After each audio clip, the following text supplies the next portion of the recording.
Hi, when I first installed this plugin and put it on a vocal track, I couldn't hear it, so I thought it was broken already. But then I turned it off, and then I noticed the difference. Now to me that's a sign of a very good reverb. So let's have a look at the Tegeler Round machine. Let's go.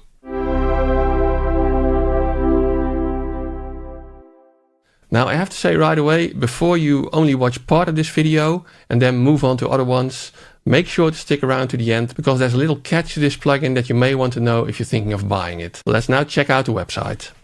So we're talking about the Tegeler Round machine today, which is a reverb plugin. And the Round machine brings the legendary algorithm of our tube reverb, the Round side machine, as a plugin directly into your DAW. So if we check out the Round side machine, then you can see it's an actual hardware module with tubes in the analog path, and it brings a unique kind of reverb which is achieved through a combination of digital and analog components. There is of course a processor that calculates the reverbs, and this is enriched by the typical analog sound of the Tegeler devices. And what they're saying is that this plugin contains the same algorithm as the tube reverb. Obviously a plugin cannot contain tubes. I don't know whether they're actually emulating the tubes as well in this plugin. They're not talking very specific about what's in the plugin and what's not when you compare it to the hardware. And I'm also not going to compare it to the hardware in this video because I don't have the hardware. But I am very interested to listen to what this algorithm sounds like and how it compares to some of my other favorite reverb plugins. So this is a project that I often use to compare a lot of my favorite reverbs. So let's bring up the Round machine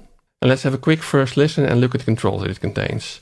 The track that I'm currently using for this demo is a vocal of the song 500 Miles by my band The Wash, recorded by Perfect Sounds Unleashed. We just drove 500 miles, nowhere to run, nowhere to hide. It's crazy. So you have an input control over here. There's a pre-delay, which delays the onset of the reverb after the original signal, so you can get a bit of separation. Those are pretty standard, so let's have a first listen at what this density control does. We just drove 500 miles. We just drove 500 miles. Yeah, pretty dense. There's a bypass button. Next control is the size, which I assume is the size of the room. I say assume because I didn't find a manual anywhere for this plugin at the moment, but it would figure that size is the size of the emulated room. We just drove 500 miles, nowhere to run, nowhere to hide. It's crazy.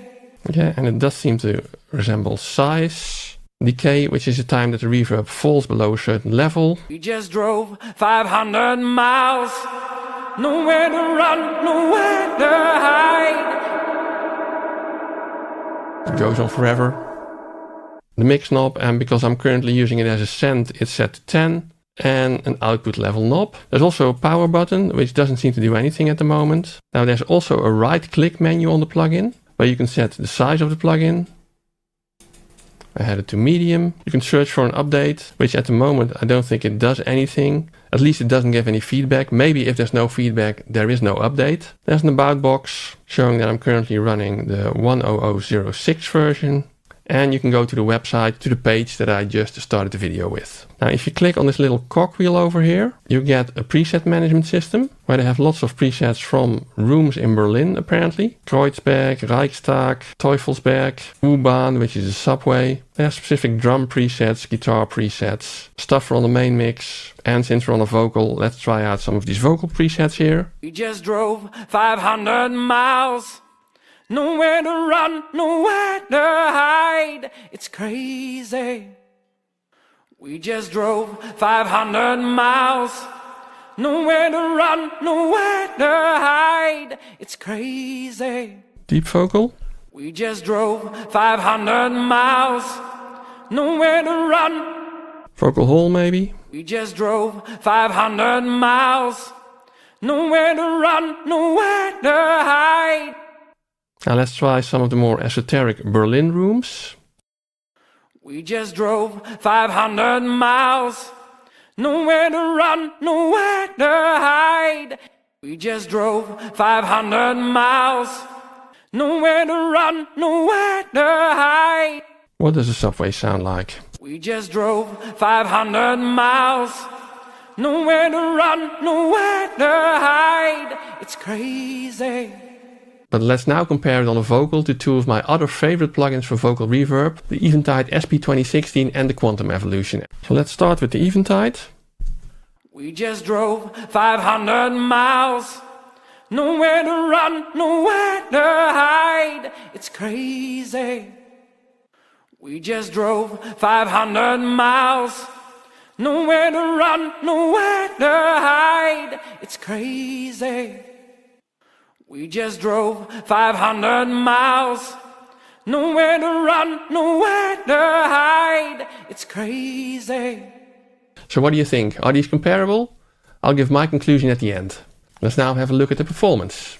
Now I had to do the performance test a little bit different from how I would usually do it, because usually I would just put individual plugin instances on the audio track. But more about that later, why I didn't do that in this case. In this case, I have 32 audio tracks over here, and I have 32 instances of RAW machine as well, and every vocal track is basically sending to a different RAW machine instance. Now I don't know if you looked at the performance meter already, but it barely registers. And this is basically what this meter already registered when I just had one instance installed, so the performance is really, really good.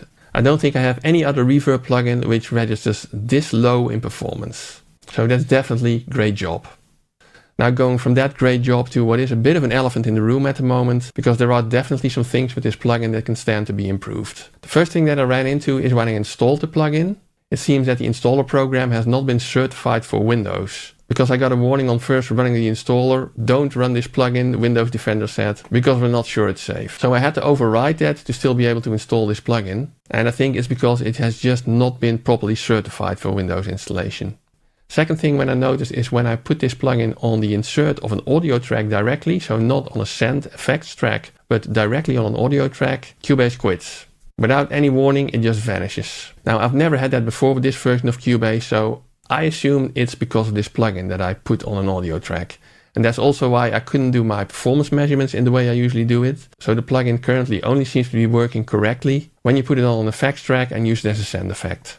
Now another thing which I would appreciate myself is a manual. The controls are relatively straightforward, but still some explanation would be nice. And what I also noticed that the graphics on the plugin are sometimes, well, a little bit wonky. I feel, for example, that the field that is showing the value of a certain control is pretty small compared to the rest of the text on the plugin. But hey, maybe it's a style thing. Have a look, enjoy, and see you soon.